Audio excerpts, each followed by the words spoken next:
నమస్తే, welcome to #you. నేను మీ రాజేష్.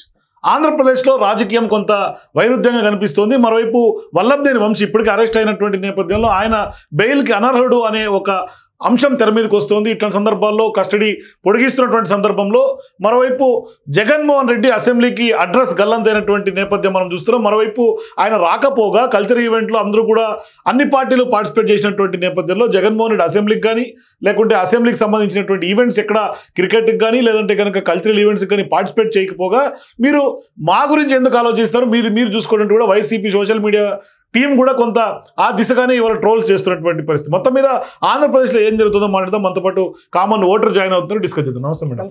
ఏంటి మేడం, అమరావతి విషయం తీసుకున్నా కానీ అసెంబ్లీ విషయం తీసుకున్నా కానీ జగన్మోహన్ రెడ్డి ఎందుకు రావట్లేదు? మరోవైపు వంశీ ఇప్పుడు అరెస్ట్ అయినటువంటి నేపథ్యంలో బెయిల్ అనర్హుడు అని కూడా తాజాగా కోర్టు నుంచి వస్తున్నటువంటి కామెంట్స్ ఎట్లా చూడాలి మేడం? మీరు స్టార్ట్ చేశారు. నిన్న ఆంధ్రప్రదేశ్ చాలా ఆనందంగా ఉంది, చాలా పీస్ఫుల్గా ఉందని. దీనికి సరిపడా శ్లోకం మనం చెప్పాలనుకుంటే కనుక సహనా భవతు సహనో గుణక్తు సహవీర్యం కరవావహై తేజస్వి నామదీతమస్తు మా విద్విషావహై. దీని శ్లోకానికి మనం మీనింగ్కి వెళ్తే కనుక మే హీ అంటే ద లార్డ్ ని protect both of us, may he nourish both of us, may both of us make effort for the capacity అంటే నాలెడ్జ్ ఏదైతే ఉందో దాని గురించి. May there shall be peace and let us not have any misunderstanding. నిన్న ఆంధ్రప్రదేశ్ చరిత్రలో ఒక 5-6 పాటు జరిగిన ఒక దాన్ని ఏమంటారు, ఒక దౌర్జన్యాన్ని, ఒక బాధాకరమైన 6 ఏళ్ల జీవితం గడిపిన ఆంధ్రులకు నిన్న రాష్ట్రంలో మొట్టమొదటిసారి కాస్త నవ్వులు పువ్వులు అన్ని వికసించినాయి. మొత్తం విరగబడి నవ్వుకున్నారు. చాలా ప్రశాంతత కనిపించింది. ఒక రకంగా చూసుకుంటే ఇది ఒక శుభ సూచకంగా అనిపించింది. అలాగే వెంకటేశ్వర స్వామి గారు కళ్యాణం చేసుకుని అమరావతి రైతులందరూ మాకు మంచి రోజులు వస్తున్నాయని చాటింపు చేసుకుని వచ్చే నెల మళ్ళీ వాళ్ళు ప్రాజెక్ట్స్ ని పునఃప్రారంభించుకునే స్థితిలో ప్రధానమంత్రి గారిని and so more established guest ని పిలిచి ఆంధ్రప్రదేశ్ చాలా సస్యశ్యామలంగా ఉండబోతుంది. And most importantly Bhutan is suppose to be a happy place in the world. The same way ఈ రోజు ర్యాంకింగ్ లో చూసుకుంటే we're in 113th or 118th position in the happiest place India చూసుకుంటే కానీ ఆంధ్రప్రదేశ్ మాత్రం is going to be one of the happy state ever. Amaravati is going to be one of the most peaceful state ever అన్న చంద్రబాబు గారి నినాదం ఏదైతే ఉందో అది true and prove అవుతుంది. లాస్ట్ 5 ఏళ్లలో మనం చూసుకుంటే మనం టీవీలు చూసినప్పుడు ఎదిగే రోజుల్లో ఒక అడ్వర్టైజ్మెంట్ వచ్చేది ఏంటంటే భగవంతునికి భక్తునికి అనుసంధానం చేసేది అంబికా దర్బార్ బత్తి. కానీ జగన్మోహన్ రెడ్డిని మనం అంబికా దర్బార్ బత్తి కింద ఫీల్ అవ్వాలి. ఎందుకంటే 5 ఏళ్లలో ప్రతి ఒక్కళ్ళు ఎంత హింసించాడంటే పరోక్షంగానో ప్రతిపక్షంగానో ఏదో రకంగా కూర్చుని నువ్వు ఇంత అని చెప్పి నలిపేసిన ప్రతి ఒక్కడు దేవుడి దగ్గరికి వెళ్ళి దేవుడా నన్ను కాపాడని ఏ అంబికా అగరబత్తి తోడు లేకుండా జనాలు వెళ్ళిపోయి దేవుడి కాళ్ళు నొక్కి రాష్ట్రంలో వాళ్ళ ప్రెషర్స్ ఎక్స్ప్రెస్ చేసి సర్వమత ప్రార్థనలు చేసి ఇతను దింపేశారు. అంటే ఒక రకంగా నరకం చూపించాడు 5 ఏళ్ల పాటు. మనం అర్థం చేసుకుంటే జగన్మోహన్ రెడ్డి టైంలో ఎప్పుడు బిల్లులు పెట్టు, ఫాల్స్ బిల్లులు పెట్టు, డబ్బులు తీసుకో, ప్రాజెక్టులు చేయని దానికి మళ్ళీ ఫాల్స్ బిల్లులు పెట్టు, లబ్ధి పొందు, మిగతా వాళ్ళని డెత్ సర్టిఫికేట్స్ క్రియేట్ చేసేసి చంపేసేయి, డబ్బులు తీసుకో, డబ్బులు ఇలా మార్చాలి అలా మార్చాలి, హవాలా ట్రాన్సాక్షన్ చేయాలి, ప్యాలెస్కి ఏమో బంగారం రూపంలో వెళ్ళాలి, ప్రతి ఒక్కళ్ళని చంపేశారు. ఇలా చంద్రబాబు నాయుడు గారి టైంలో చూసుకుంటే మాత్రం బిల్ గేట్స్ వస్తారు మనకి. అక్కడ ఫాల్స్ బిల్లులు, ఇక్కడ బిల్ గేట్స్. ఇది కాదా డిఫరెన్స్ ఆంధ్రప్రదేశ్ లో చూడాల్సింది మనం? ఇదంతా కాకుండా వైఎస్ఆర్సీపీ టెన్యూర్ లో మరొక జరిగిన వింత ఏంటంటే మరి రాజశేఖర్ రెడ్డి ఎమ్మెల్సీగా ఉండి నాకు ఇన్ఛార్జ్ ఇస్తా అన్నారు అని చెప్పి దాని తర్వాత ఓడిపోయిన తర్వాత పట్టించుకోకుండా ఇన్ఛార్జ్ లేదు, ఏమీ లేదు.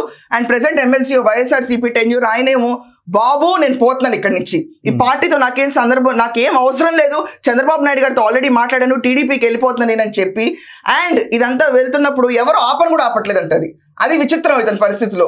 అంటే పార్టీకి ఎంత నిర్లక్ష్యం ధోరణి ఉందంటే ఆల్రెడీ ఓడిపోయి కూర్చున్నా కూడా మనం వెళ్ళిపోయి ఎమ్మెల్సీని ఆపడానికి ప్రయత్నాలు కూడా చేయరు. అండ్ ఇంకా ఎంత విచిత్రమైన మనుషులు అంటే వీళ్ళు అసెంబ్లీకి వీళ్ళు కనపడరు, సూక్ష్మ శరీరాల్లో వచ్చి కనపడి వెళ్ళిపోతూ ఉంటారేమో వీళ్ళందరూ. ఈగలు దోమలు మనకు కనిపించవు చూడండి. ఆ లెక్కన 8 మంది ఎమ్మెల్యేలు వచ్చి హాజరు పట్టికలో సంతకాలు పెట్టేసి అటెండెన్స్ చేయించుకుని వాళ్ళ పొజిషన్స్కి ఏమైనా ఊడితే మళ్ళీ రెండోసారి ఎలక్షన్లు పెడితే ఖచ్చితంగా ఓడిపోతాం, వైఎస్ఆర్సీపీకి ఫేస్ వాల్యూ లేదని భయపడి జగన్మోహన్ రెడ్డి వెళ్ళొద్దని చెప్పినా కూడా మేము పోతాం మా దిక్కునని చెప్పి వచ్చి సూక్ష్మ శరీరాల్లో వచ్చి సంతకాలు పెట్టేసేసి ఈ సో కాల్డ్ ఎమ్మెల్యేలు షాకింగ్ ఉండి వీళ్ళందరూ ఎప్పుడు సంతకాలు పెట్టారో తెలియదు. అండ్ ఇదంతా కాకుండా బడ్జెట్ ప్రసంగాలప్పుడు ఒక్కొక్కరికి ఐప్యాడ్లు ఇస్తే ఐప్యాడ్లు తీసేసుకున్నారు, 4 సంతకాలు పెట్టేసి 4 మంది ఎమ్మెల్యేలు. ఇదంతా కాకుండా అరకు కాఫీ శాంపిల్స్ ఇస్తే ఆ కాఫీలు కూడా తీసేసుకున్నారు. ఇదంతా కాకుండా అలా ప్రశ్నలు 4-5 ప్రశ్నలు పేపర్ మీద రాసేసి పడేసి ప్రతిస్పందన లేకుండా స్పందన ఏంటో తెలియజేయండి, మా ప్రతిస్పందన మేము యూట్యూబ్లో పెట్టుకుంటాము లేకపోతే మీడియాలో చెప్పుకుంటాం అని చెప్పి పోయారు వాళ్ళు. ఏ రకంగా చూడాలండి వీళ్ళందరినీ? మళ్ళీ ఇలా కాంప్లిమెంట్లు కూడా అవసరం ఆంధ్రప్రదేశ్ నుంచి. అర్హులా అండి? వీళ్ళందరినీ ఎథిక్స్ కమిటీ ముందు పెట్టాలని చెప్పి అందరూ అంటున్నారు. ఇప్పుడు they should be facing. Jaganmohan Reddy ఇచ్చిన నినాదం ఏంటి? కనీసం వాళ్ళ పార్టీలో వాళ్ళ అధ్యక్షుడు రాడు. లాస్ట్ టైం అందరినీ సస్పెండ్ చేసిన చంద్రబాబు నాయుడు గారు అంత అరాచక పాలన దూషిస్తారు. Apart from insulting, body shaming, criticising, abusing ఇలాంటి లాంగ్వేజెస్ వాడినా కూడా ఒకే ఒక్కడెళ్ళి ఆంధ్రప్రదేశ్ అసెంబ్లీలో కూర్చొని ఫేస్ చేసిన చంద్రబాబు నాయుడు గారు. 11 మంది ఉన్న ఈ సోకాల్ జగన్మోహన్ రెడ్డికి రావడానికి మాత్రం దమ్ము ధైర్యం ఉండదు. కనీసం ఆడుకోవడానికి కూడా రావట్లేదు. 11 మంది క్రికెట్ టీమ్ లాగా వచ్చి ఆడండి రా బాబు. వాళ్ళు ఏంటంటే ఆడుకుందాం అని అంటే నాకు గుర్తొచ్చిన రోజా పెట్టింది చూడండి, ఆడుదాం రా, ఆడుదాం ఆంధ్ర, ఆడుదాం ఆంధ్రని. అది ఆడుదాం ఆంధ్ర కాదు, ఆడుకుంటారా జనాలది. అంటే ఏ రకంగా దోచుకుంటాము, మీ వనరులు ఎలా వాడుకుంటాం మేము, ఇది ఒక పేరు పెట్టుకుని దోచుకుని ఖచ్చితంగా లబ్ధి పొందడానికి పెట్టుకున్న ఆడుదాం ఆంధ్ర. ఇది ఆంధ్రప్రదేశ్ని అడ్డంగా ఆడుకున్న క్యాండిడేట్స్ వైఎస్ఆర్సీపీ. ఈ రోజు మనం చూసుకుంటే కనుక 5 ఏళ్ల క్రితం మన రాష్ట్రం ఒక రకంగా ఉండేది, 5 ఏళ్ళు దాటిన తర్వాత ఇప్పుడు ఇంకొక రకంగా ఉంటుంది. అభ్యుదయ భావాలు, దాని తర్వాత 4 ఫ్రంట్ వారియర్స్ కింద చంద్రబాబు నాయుడు గారు ఆర్ పవన్ కళ్యాణ్ గారు ఆర్ లోకేష్ గారు they taking the state forward. And ఇంత హెల్దీగా ఉన్న అట్మాస్ఫియర్లో మనం ఒకటి గుర్తుంచుకుంటే కనుక మడమ తెప్పుడు, ఇంకేంటండి మడం తెప్పుడు నడుం తెప్పుడు, మాట తప్పుడు మడం తిప్పడు జగన్మోహన్ రెడ్డి. పోయినసారి బుడవేరు వరదలు వచ్చినప్పుడు ₹1 కోటి అనౌన్స్ చేశాడు. ఇప్పుడు దాకా మన హోమ్ మినిస్టర్ అడుగుతున్నారు ఆ ₹1 కోటి ఎక్కడ ఏ అకౌంట్లో కనపట్లేదని. రాయని పనికిరాని చెల్లుబోని చెక్కులు, పనికిరాని ఆదేశాలు, పనికిరాని మాటలు వాగే నువ్వు తప్ప ఎవరు జగన్? కనీసం ₹1 కోటి ప్రామిస్ చేసి కూడా ఇవ్వలేవా? చూసే ఆంధ్రలోకి వచ్చి ఇది కూడా నువ్వు చేయలేదా మాకు అని చెప్పి ఫీలింగ్ రాదా? అలాంటప్పుడు ఎందుకు ఈ కోటి ప్రగల్భాలు ఇవన్నీ మాట్లాడుతున్నావు? కొంచెమన్నా బేసిక్ సెన్స్ ఉండాలి కదా. ఉన్న 11 స్థానాలు కూడా పోగొట్టుకుందామన్నా ఇలాంటి అబ్యూజివ్ చెత్త మూవ్స్ చేసి ఆంధ్ర రాష్ట్ర జనాలకి ఎవడన్నా ఒక సహాయ నిర్మాణం కింద ₹1 కోటి ఇచ్చాం అనుకున్నారు అనుకోండి, ఇవ్వాలిగా. పవన్ కళ్యాణ్ మొన్న వెళ్ళారు ఎన్టీఆర్ గారి సభకి, 50 లక్షలు స్పాట్లో ప్రసంగించారు, ఇచ్చేస్తాను నేను విరాళం కింద అని. ఇట్స్ అ గ్రేట్ మూవ్ అనుకున్నారు అందరూ. It's a great move. అదే ఒక ఎమోషనల్ లీడర్కి ఉన్న క్వాలిటీస్. నువ్వేం లీడర్వి? ఏ క్యాడర్లో వేసుకోవాలి నిన్ను? మమ్మల్ని నొక్కి ఏడిపించడం తప్ప నీకేమొచ్చు? This nothing more than that. So ఇప్పుడు అసెంబ్లీకి రానటువంటి జగన్ భవిష్యత్తులో అమరావతి రీస్టార్ట్ చేస్తే ఇప్పుడు రైతులందరూ కూడా ప్రధాని తీసుకొచ్చి మరొకసారి ప్రాజెక్ట్స్ రీస్టార్ట్ చేస్తున్న క్రమంలో దానికన్నా జగన్మోహన్ రెడ్డి వస్తాడు అమరావతికి సంబంధించి? రాజేష్ గారు, ఈ క్వశ్చన్ మీరు అడిగారు, దీనికి ఆన్సర్ కూడా మీరే చెప్పాలి. ఇప్పుడు మీతో చెప్పిస్తాను నేను ఈ ఆన్సర్. మీరు ఒక మకంగా చెప్పండి. 10 ఏళ్ల క్రితం అమరావతి నినాదం మొదలైంది. అమరావతి మన రాష్ట్ర రాజధాని అని చెప్పి అందరూ అనుకున్నారు. శంకుస్థాపన వేశారు. శంకుస్థాపన వేసినప్పుడు జగన్మోహన్ రెడ్డికి ఇన్విటేషన్ వెళ్ళిందా లేదా? వెళ్ళింది. ఏమన్నాడు జగన్మోహన్ రెడ్డి? నన్ను పిలవద్దు, రాలేదని నా మీద బండయ్యొద్దు. కానీ ఫ్లోర్ ఆఫ్ ద హౌస్ లో జగన్మోహన్ రెడ్డి అమరావతికి అంగీకారం తెలిపాడా లేదా? మొత్తం ఆయన మాట్లాడాడు, అంగీకారం తెలిపాడు కదండి. తర్వాత మళ్ళీ మాట మార్చి మడం తిప్పి 3 రాజధానులు అన్నాడు కదా. ఈ Jaganmohan Reddy floor of the house లో అమరావతి సింగిల్ రాజధాని కింద ఒప్పుకుని 10 ఏళ్ల క్రితం, బాబు నన్ను పిలవద్దు, శుభకార్యాలకు రావడానికి నువ్వు పనికిరావు, శుభకార్యాలకు పిలవకూడదు నేను అసలు. ఆంధ్రప్రదేశ్లో ఎవరన్నా రాజధానికి నిర్మించుకుంటున్నారు రా అని చెప్పి సీఎం పిలుస్తుంటే అపోజిషన్ లీడర్ కింద వెళ్ళి చూసి ఓర్వలేని నువ్వు తర్వాత అమరావతిని డెవలప్ చేస్తాను నువ్వు చెప్తే నమ్మి ఓట్లేసారు చూడు, అదే ఆంధ్ర జనాలు చేసుకున్న పాపం. అది జనాల్ని దేవుడి పట్ల భక్తి పెంచింది ఈ రాజ్యంలో. ఎప్పుడన్నా కూడా ఒకవేళ డెవలప్మెంట్ హైగా ఉంటే ఖచ్చితంగా ఎక్కడో తేలుతూ హాయిగా ఉండేవాళ్ళు. కానీ నీ రాజ్యంలో ప్రతి ఒక్కరు నలిగిపోయాడు చూడు, అప్పుడు దైవ చింతన, ఆధ్యాత్మిక చింతన ప్రతి ఒక్కరికి పెరిగింది వల్ల. దీనికి క్రెడిట్ ఇవ్వాలండి ఈ క్యాండిడేట్కి. అండ్ ఇదంతా చూసుకుంటే కనుక మళ్ళీ 5 ఏళ్ల తర్వాత జగన్ వచ్చేసి అమరావతి రాజధాని అని చెప్పి అసలు ఏం చేయాలో అతనికే తెలియదండి. First of all normal faster spelling రాదు, ఒప్పుకుందాం, చాలా టఫ్ సబ్జెక్టు. రాజధాని రాయమనండి, అదే బూతులు రాయమనండి, స్వచ్ఛంగా తెలుగులో అచ్చని తెలుగులో ఇంక్ పెన్నులు పెట్టి దిద్ది రాస్తారు ఈ గవర్నమెంట్ లో వైఎస్ఆర్సీపీ టెన్యూర్ లో. మనకి బూతులు తప్ప డెవలప్మెంట్ లో ఓ నమహాలు తెలియదు వైఎస్ఆర్సీపీ టెన్యూర్ లో. ప్రతి ఒక్కరిని ఆడుకోవడమే. ఏమండి మనం ఒక రకంగా చూసుకుంటే ఈయన ఆల్రెడీ వల్లభనేని వంశీ గతంలో మనం మాట్లాడుకున్నాం, కానీ ఇవాళ బెయిల్ కూడా అనర్హుడు అని చెప్తున్నటువంటి పరిస్థితి కోర్టులు.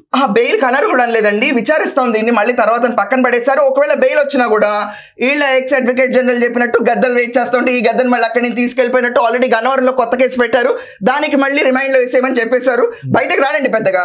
అండ్ నాకు తెలిసి వంశీ రాజమర్యాదలని బాగా జరుగుతున్నాయి జైల్లో, చూడడానికి బాగానే ఉన్నావు, నాకు ఎక్కడ కూడా ఒక ఖైదీలా కనిపించలే వంశీ. కానీ గడ్డం పెరిగినట్టు గడ్డం తీసుకోవడానికి ఓపిక లేదండి అంతే, దానికి పెద్ద విశేషమే ఉంది. ఆల్రెడీ ముసలోడు, ఆ ముసలోడు లోపలికి వెళ్ళిన తర్వాత మెరుపు గడ్డం బయటకు వచ్చింది, రంగు వేసే టైం లేదు, లోపలికి రంగులు పంపించలేదు, భోజనం పంపించినప్పుడు రంగులు ఎలా వెళ్తాయండి అంతే. జైల్లో మర్యాదలు మాత్రం బాగా జరుగుతున్నాయి అతనికి. అండ్ ఇంటర్నెట్లో ఉన్న రూమర్ల ప్రకారం పోసాన్ని అయితే బాగా నలుగు పెట్టారని, అది నిజమో కాదో నాకు తెలియదు, మరి జస్ట్ ఇంటర్నెట్లో రూమర్ కింద సైట్ చేస్తున్నా నేను, వి నెవర్ నో. కానీ ఎంతమంది పరువులు పోయి వీళ్ళు గొప్పోళ్ళు అని చెప్పి వంశీ ఫోటో పక్కన పరిటాల రవి గారి ఫోటో పెట్టుకుని తిరిగినప్పుడు అమ్మో టైగర్ ఏమో అనుకున్నాం. టైగర్కి వాల్యూ లేదు, ఏమీ లేదు అని తెలిసిన తర్వాత అనిపించింది తను చూసి. ఏమండి, మనం ఆలోచిస్తే కనుక మల్లవెల్లిలో ఉన్న ల్యాండ్స్, గవర్నమెంట్ అసైన్ ల్యాండ్స్ ఏవైతే ఉన్నాయో దాన్ని కూడా వాళ్ళ అనుచరుల నుంచి తీసుకుని ఇష్యూస్ పెట్టి తీసేసుకుందాం అనుకున్నాడు. ఆపారు అందరూ అప్పుడు. ఇదంతా కాకుండా బ్రహ్మానంద చెరువులు, పోలవరాలు, ఇళ్ల స్థలాలు పిచ్చిన రాజ్యం చేశాడు వంశీ ఆ గన్నవరంలో. ఈ వంశీ అనే అతన్ని కూర్చొని ఎవరైనా భయపడతారండి ఈరోజు?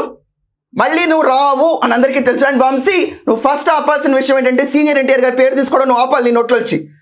ప్రతి ఒక్కళ్ళు ఎందుకు ఆపట్లేదు? టీడీపీ ఫ్యాన్స్ ప్రతి ఒక్కళ్ళు అభ్యంతరం వ్యక్తపరచాలి. సీనియర్ ఎన్టీఆర్ పేరు తీసుకునే రైట్ ఏముందండి? చెరువులు మన రాష్ట్రానికే కాదు పక్క రాష్ట్రానికి వెళ్ళాలి, అందరూ హ్యాపీగా ఉండాలి నినాదంతో ఉన్న మనిషి అయినా. చెరువులు తోడుకెళ్ళిపోయి నీళ్ళంటాళ్ళకి నినాదంగా స్ఫూర్తిదాయకుడు కాదైనా. టీడీపీ పార్టీ నుంచి వచ్చి ఇదా నువ్వు బేసిక్ విలువలు పాటించేది ఇదా? అండ్ ఇదంతా కాకుండా కాంట్రాస్ట్ గా యార్లగడ్డ వెంకట్రావు గారు ఎవరైతే గెలిచారో ఆయన 15,000 ఉద్యోగాలు ప్రామిస్ చేశారు. 15,000 ఉద్యోగాలు నేను ఇప్పుడు అవజేసేస్తాను టెన్యూర్లో, లేకపోతే ఓటు అడగను వచ్చి మళ్ళీ అని చెప్పారు. అశోక్ లేలాండ్ వాళ్ళని వెళ్ళిపోయిన బతిమాలు తీసుకొచ్చి దే ఓపెన్ దేర్. దాంతో ఎన్నో వేల మందికి ఉద్యోగాలు వచ్చినాయి. ఇదంతా కాకుండా హెచ్సిఎల్లో జాబ్ ఇంకా ప్లేస్మెంట్స్ దాన్ని విజయవాడలో పెట్టించాను నేను. I want more recruitment, I want more things to happen. And ఎయిర్పోర్ట్కి ఆపోజిట్ 15 ఎకరాల ల్యాండ్ ఉంది. ఆ ల్యాండ్ ఏదైతే ప్రైవేట్ దారులు కబ్జా చేద్దాం అంటే దాన్ని ఆపి, ఎవరండి జగన్మోహన్ రెడ్డి టెన్యూర్లో మన యార్లగడ్డ వెంకట్రావు గారే ఆపాల్సి వచ్చింది. వాళ్ళేం పట్టించుకోరు, వాళ్ళు దోచుకోవడం కావాలి కదా. యార్లగడ్డ వెంకట్రావు గారు ఆపి దాంట్లో కన్వెన్షన్ సెంటర్ నిర్మిస్తున్నారు. అండ్ మల్లవల్లిలో ఏదైతే మనకి అశోక్ లేలాండ్ స్టార్ట్ అయిందో, he has taken a bright future. Vamsi, నీ జీవితంలో నువ్వు ఎప్పుడన్నా ఉపాధి హామీ యువత వీటి గురించి మాట్లాడావా? ఎంతసేపు గోండాల్ని ప్రేరేపించడం, వాళ్ళని విధుల మీద వదలటం, ఎక్కడ పడితే అక్కడ దోచుకోవడం తప్ప ఉపాధి గురించి నీకేం తెలుసు? ఈ రోజు నీకు పట్టిన గతి ప్రతి ఒక్కరికి ఒక గుణపాఠం అవ్వాలి. ఏమండి, I'm telling you very honestly, Aarogyasri అనే ఒక స్కీమ్ చాలా లేని వాళ్ళకి, 3 ఎకరాల కంటే బిలో సాగు భూమి ఉన్న వాళ్ళకి, 5 ఎకరాల కంటే బీడు భూమి తక్కువ ఉన్న వాళ్ళకి అప్లికబుల్ అవుతుంది. ఇదంతా కాకుండా అనర్హులకి ప్రతి ఒక్కళ్ళు, బతికున్న మనుషులు నిజాయితీగా హాయిగానే బతుకుతారు. వాళ్ళు చనిపోయిన తర్వాత వాళ్ళ కొడుకులు లాంటి వెధవలు చాలా మంది ఉంటారు కదా. వంశీ ఏం చెప్తాడు? నువ్వు నాకు కొంచెం డబ్బులు నేను మార్చేస్తాను, నీకు ఆరోగ్యశ్రీ ఇస్తాను. ముష్టి 2-2.5 లక్షలు నువ్వు ఇచ్చి దాంట్లోంచి కూడా లంచాలు తీసుకుని నువ్వు ఒక మినిస్టర్వి ఎంకరేజ్ చేసిన వాళ్ళందరూ ఒక వెధవలు. ఇది జరిగింది మా ఫ్యామిలీస్లోనే. నేను అందుకనే చాలా క్లియర్గా I'm able to talk about this. 5 ఎకరాల కంటే బిలో ఉన్న వ్యక్తులు ఎవరు నాకు కనపడలేదు, కానీ ఆరోగ్యశ్రీకి మాత్రం ఎంటైటిల్ అయ్యారు, తీసుకున్నారు, పేపర్లో ఫోటోలు వచ్చినాయి. ఇలాంటి వ్యవస్థ అన్నింటినీ యార్లగడ్డ వెంకట్రావు గారు ఏరేరి చితక్కొట్టాలి. ఇలాంటి వాళ్ళందరినీ ఆపి నార్మల్ పర్సన్కి ఆరోగ్యశ్రీ వెళ్ళాలి. అండ్ దోచుకున్న వాళ్ళందరి దగ్గర నుంచి రిటర్న్ తీసుకోవాలండి. ఇప్పుడు రీపే చేయించాలి, తీసుకోకపోతే ఎలా? అండ్ వంశీ బాధితులు అవనండి, ఎవరైనా అవనండి, why don't you go to set, why don't you apply, why don't you speak to Yarlagadda Venkatrao? ఇదంతా పక్కన పెడితే ఇంకా ఏప్రిల్లో జగన్మోహన్ రెడ్డి కనుక వచ్చాడే అనుకోండి, కొంచెమైనా సెన్స్ ప్రివైల్ ఉందని అనుకోవచ్చు. జగన్మోహన్ రెడ్డి రాలేదనుకోండి, ఆంధ్రులారా ఇంకా మర్చిపోండి అతన్ని, ఇంకా మర్చిపోండి. రాష్ట్రం శ్రేయస్సు కోరని వ్యక్తి, అలాంటి వ్యక్తి మనకు ఉన్నా ఒకటే లేకపోయినా ఒకటే పాలిటిక్స్లో. ఇలాంటి వాళ్ళని నమ్మి వచ్చాడు కదా మనసు మార్చుకోవడం చెప్పి జాలి చూపించకండి. ఈసారి జాలి చూపిస్తే మోసపోయేది మీరే. అండ్ ఇలాంటి వంశీ, నాని, పేరెన్నాని, ఆడుదాంరా రోజాని, విడుదల రజనీని, సైబరాబాద్ మొక్కల్ని ప్రతి ఒక్కరిని ఎండేస్తే తప్ప ప్రెసెంట్ పాలిటిక్స్లోకి ఎంటర్ అవుదాం అనుకున్న యువత, ఇలాంటి పార్టీలో జాయిన్ అవుదాం అనే యువత వాళ్ళ ఆలోచన డ్రాప్ చేసుకుంటారు. అండ్ ఇలాంటి నినాదం ఆపాలండి. And Andhra Pradesh is going to be a very happy state henceforth. మీరేమైనా రాజకీయాలకు వెళ్దాం? నో, నాకు అసలు ఇంట్రెస్ట్ కూడా లేదండి బాబు. యువతకి మీరు సందేశం ఇస్తున్నారు కదా రాజకీయం. ఏమండి, I'm talking as a common voter. నిన్న ఒక చిన్న I wanted to add a small line అండి. ఒక ఉమెన్ అనే వాళ్ళు వాళ్ళకి ఇష్టం వచ్చిన డ్రెస్ వేసుకోవచ్చండి. There is nothing wrong in that. కూర్చొని ప్రతి ఒక్కళ్ళు నీ డ్రెస్ మార్చుకొని నేను ఏదో చూశాను ఇంకేదో చూశానని చెప్పి కమెంట్స్ పెట్టారు. ఇదా నీ సంస్కారం? ఒకవేళ మీ ఇంట్లో నీ కూతురు లేకపోతే నీ చెల్లో ఇలాంటి వీడియోస్లో పొరపాటున ఏమైనా డ్రెస్ వేసుకున్నప్పుడు ఏమన్నా చూస్తాయి నువ్వు ఇలాంటి కమెంట్స్ రాస్తావా? ఇదా నీ సంస్కారం? తన మన భేదాలు లేకుండా ఒకళ్ళకి మర్యాద ఇవ్వాలని తెలియని నువ్వు మీలాంటి కమెంట్స్ పెట్టే వాళ్ళని నాకేం చేయాలో అర్థం కాదు. I mean to say this is none of your business. Who the hell are you to tell what I should be wearing? అసభ్యకరంగా ఉంటే ప్రతి ఒక్కళ్ళు క్వశ్చన్ చేయొచ్చు, అసభ్యకరంగా లేని దాన్ని ఎందుకు క్వశ్చన్ చేస్తున్నారు? ఆ లెక్కన కొడాలి నాని పెట్టిన క్యాసినో డాన్సులు ఎందుకు ఆపలేదు? మరి చూడడానికి కనువిందుగా ఉందా? వెరీ స్టూప్ డౌన్ మెంటాలిటీస్ ఈ వైఎస్ఆర్సీపీ కమెంట్స్ రాసేవాళ్ళందరూ. ఐఎమ్ రియలీ నాకు ఒక రకంగా అనిపిస్తుందండి, రాష్ట్రం గురించి తెలియదు, వాళ్ళలో ఉన్న అవినీతి గురించి తెలియదు, వాళ్ళ కీ పాయింట్స్ ఏంటో తెలియదు, నోరు లేసు పడ్డం తప్ప ఈ బ్యాచ్ దేనికి పనికిరాదని ఐ హావ్ రియలైజ్ చేస్టర్డే. వీళ్ళు బాగుపడరు, పార్టీ కూలిపోతే తప్ప వీళ్ళు బాగుపడరు. This is what AP has to do now. Thank you అండి. సో ఇది ఖచ్చితంగా మీరు కూడా ఈ వీడియో చూసిన తర్వాత మీ అభిప్రాయాల కింద కామెంట్స్ తెలియజేయండి. For more videos please watch #.